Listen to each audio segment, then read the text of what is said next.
Center of gravity is important. Don't act like it's not. Come to Tahoverlanding.com if you want an actual low center of gravity build. Why does the Tahoverlanding solid axle kit for the full-size GMs use a different axle than you might be used to seeing in some other swaps people have done?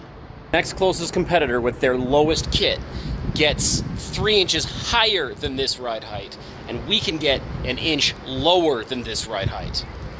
I want you to take a look at what a stock Silverado's height is. I want to show you what the measurement from the center of the axle up to the fender lip is, because that's going to show you the actual height of the suspension. So no matter what the tire size is, that's how high the suspension is on a stock Silverado.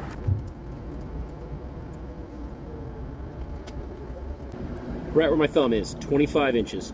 Now you guys may remember this one from a while back.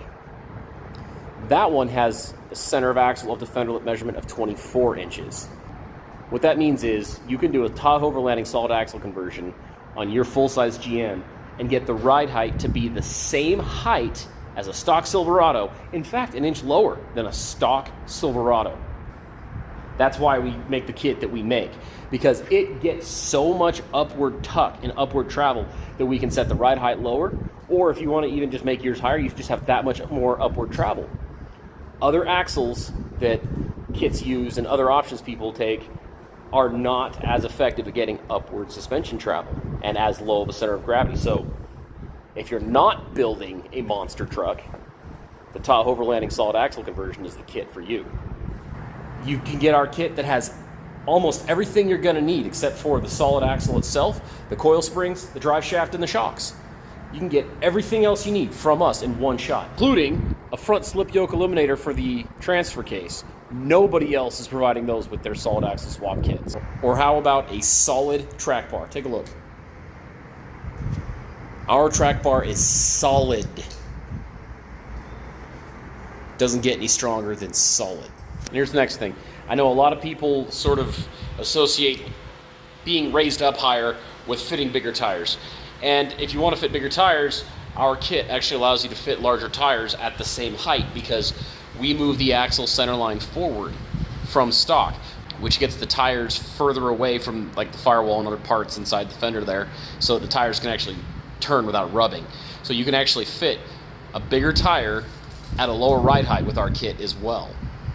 So before you just rubber stamp buying a kit, saying I'm buying this kit because, man, they've got really good marketing and flashy videos and a bunch of monster trucks that people have built using their parts, I encourage you to think a lot about things that are important, like center of gravity. And I'll tell you, if you've been off-road much at all, center of gravity is really important. You know, I mean, maybe it's because I've rolled a vehicle in the past off-road, and you don't necessarily want to do that again. It's an experience to roll a vehicle off-road. And so I would rather have less chance of rolling than anything. And so that's what inspired the whole Tahoverlanding solid axle conversion kit, was a nice low center of gravity build.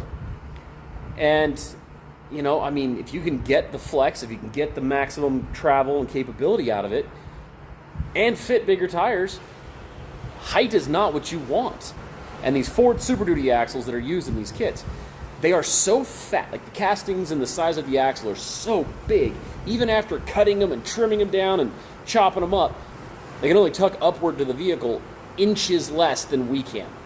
I get asked a lot if our kit works with, or if we do make a kit for, the Ford Super Duty axle under the GMs, because people want this kind of performance out of their solid axle conversion. They think that the Ford Super Duty axle can give that same performance, but it just can't. But that is why we use the axles that we use, because a lot of our kit is built around the layout of the axles we use. These axles fit nicely under the GM frame.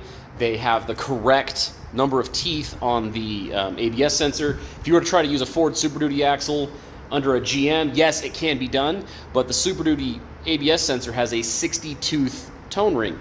GMs need a 55-tooth tone ring.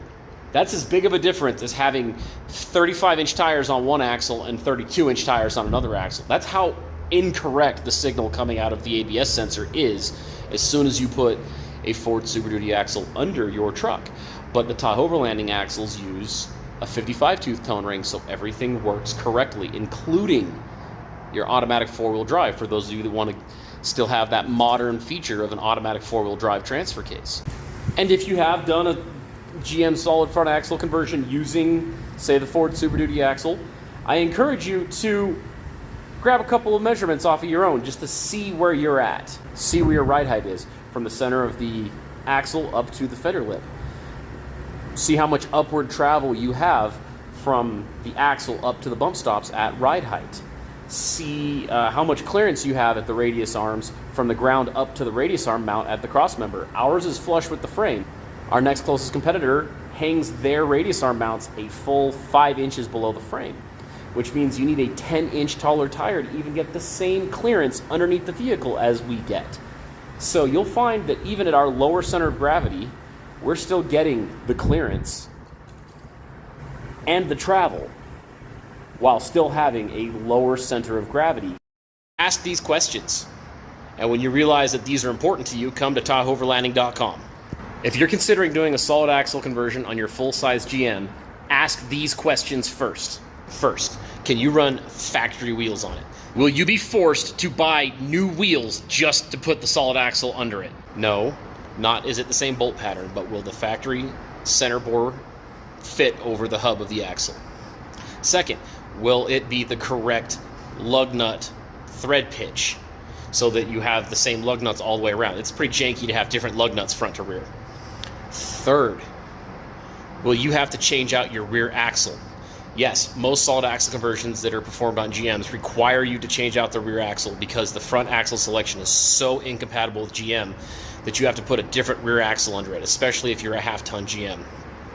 Fourth, will you be able to use the donor axle as it comes, or are you going to have to cut everything off of it and modify it and weld on brackets to make it even work under your vehicle? Fifth, will your anti-lock brake system work as it's supposed to? For example, Ford axles use a 60-tooth ABS sensor. Chevy needs a 55-tooth ABS sensor. Is it coil spring, or are you going to be stuck with leaf springs? And will you have to remove your stock transfer case, or can you use the factory transfer case?